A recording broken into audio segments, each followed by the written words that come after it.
Good fielding.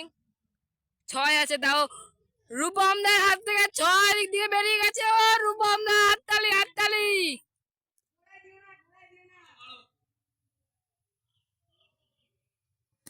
ও রূপম দা out হয়ে গেল ইতিমধ্যে। আউট আউট আউট, আমি বলে দিয়েছি আউট এদিক দিয়ে। এখন সে আমরা আদিত্য দা, আদিত্য দেখো রূপম দা কি করছে।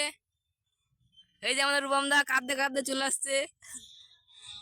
রূপম দা দিকে কি সব করছে, কিছু না এখন করবো। আরে আরে বস, কিছু করবো না বস। হ্যাঁ ঠিক আছে। তো ভয় পাস কেন? আমাকে বলিং দেবে ঠিক আছে?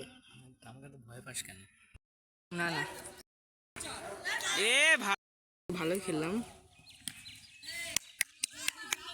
4 4 4 4 4 এই 4 এটা 4 4